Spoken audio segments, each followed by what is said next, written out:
chasing stars and holding you. I can't see the end, but we'll see it through.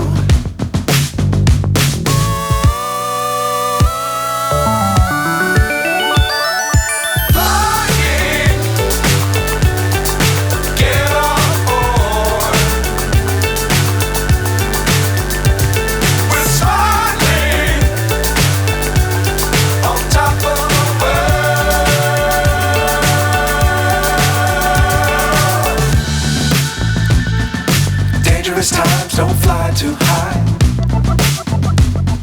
Be sure to keep the ground in sight. Fly forever if you keep it tight.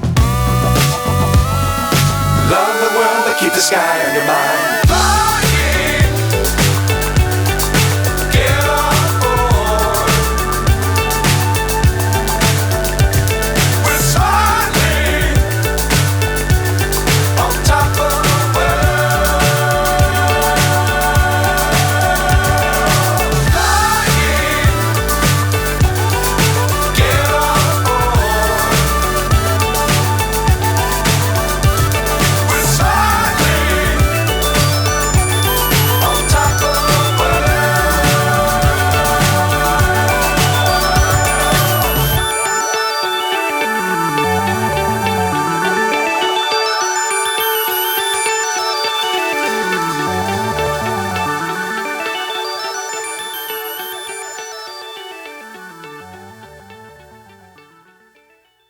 Nilanchal पर्वत की गुफा में छुपा रखा है। वो ये भी जानता था कि सवर कबीले का मुखिया विश्वास वासु नील माधव का उपासक है और उसी ने मूर्ति को गुफा में छुपा रखा है। चतुर विद्यापति ने मुखिया की बेटी से विवाह कर लिया। आखिर में वो अपनी पत्नी के जरिए नील माधव की गुफा तक पहुंचने में सफल हो गया। उसने मूर्ति चुरा ली और राजा को लाकर दे दी। विश्वास वासु अपने आराध्य देव की मूर्ति चोरी होने से बहुत दुखी हुआ। अपने भक्त के दुख से भगवान भी दुखी हो गए और भगवान वापस गुफा में लौट आए। लेकिन साथ ही राजा इंद्रद्युम्न से वादा किया गया कि वो एक दिन उनके पास जरूर लौटेंगे, बशर्ते कि वो एक दिन उनके लिए विशाल मंदिर बनवा दे।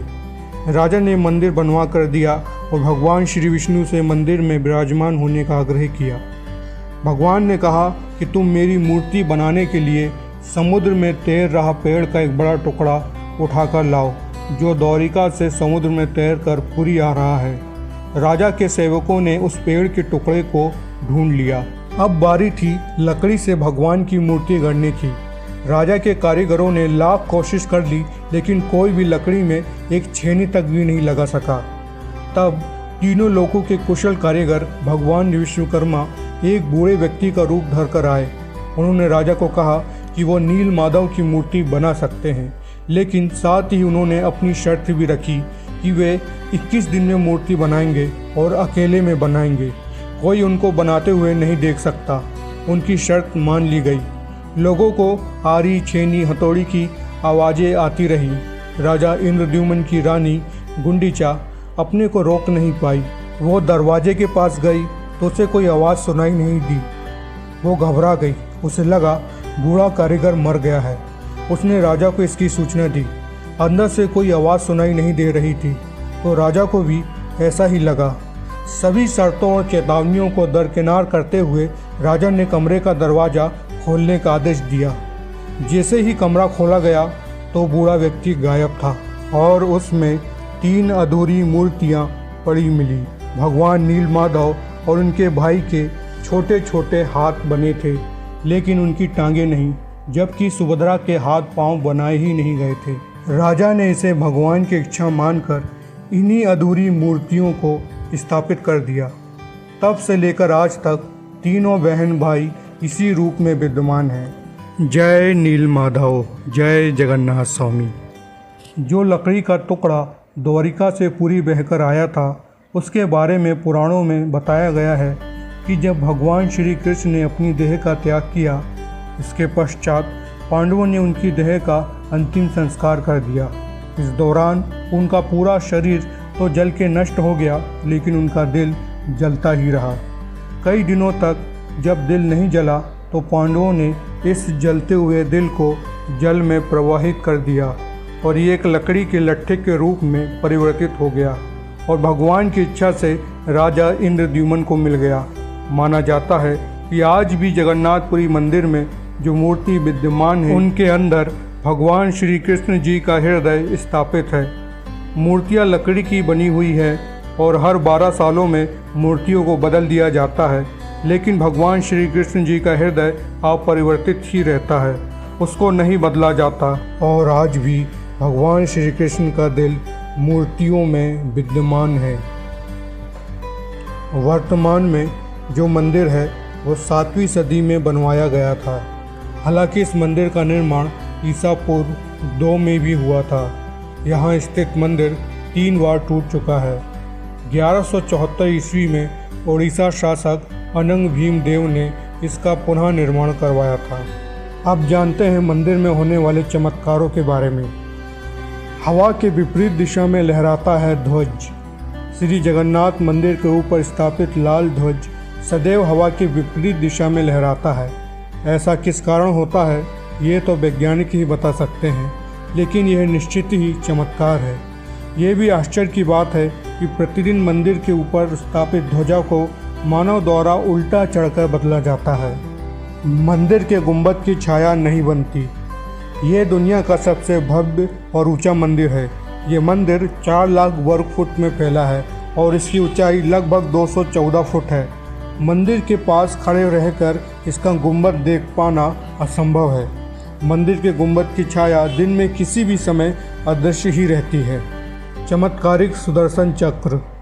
पुरी में किसी भी स्थान से आप मंदिर के शीर्ष पर लगे सुदर्शन चक्र को देखेंगे तो वो आपको सदैव अपने सामने ही लगा दिखेगा। ये अष्ट धातु से निर्मित है और ये पावन और पवित्र माना जाता है। इसका वजन 2200 किलो है और इसकी हाइट 11 फुट 8 इंच है। हवा की दिशा। अधिकतर समुद्री तटों पर आमतौर पर हवा समुद्र से ज़मीन की तरफ आती है, लेकिन पुरी में इसका उल्टा होता है। हवा ज़मीन से समुद्र की ओर जाती है। गुंबद के ऊपर नहीं उड़ते पक्षी। मंदिर के निर्माण को 1300 से भी ज़्यादा साल हो गए हैं, लेकिन मंदिर के ऊपर गुंबद के आसपास अब तक कोई भी पक्षी उड़ता हुआ नहीं देखा गया। इसके ऊपर से विमान नहीं उड़ाया जा सकता। मंदिर के शिखर के पास पक्षी उड़ते नज़र नहीं आते, जबकि देखा गया है कि भारत के अधिकतर मंदिरों के गुंबद के पास पक्षी उड़ते नज़र आते हैं या गुंबद पर बैठे दिखाई देते हैं। समुद्र की ध्वनि। मंदिर के सिंह द्वार में जैसे ही आप पहला कदम रखेंगे और अंदर जाएंगे तो समुद्र द्वारा उत्पन्न किसी भी ध्वनि को आप मंदिर के अंदर नहीं सुन सकते, लेकिन जैसे ही आप मंदिर के अंदर से पहला कदम बाहर निकालेंगे तब आप समुद्र द्वारा उत्पन्न ध्वनि को सुन सकते हैं। महाप्रसाद का चमत्कार। मंदिर की रसोई में महाप्रसाद पकाने के लिए 7 मिट्टी के बर्तन एक के ऊपर एक रखे जाते हैं और सब कुछ लकड़ी पर ही पकाया जाता है। इस प्रक्रिया में महाप्रसाद सबसे ऊपर वाले बर्तन में पहले पकता है, फिर नीचे की तरफ एक के बाद एक पकता जाता है, अर्थात सबसे ऊपर वाले बर्तन में पहले और अंतिम बर्तन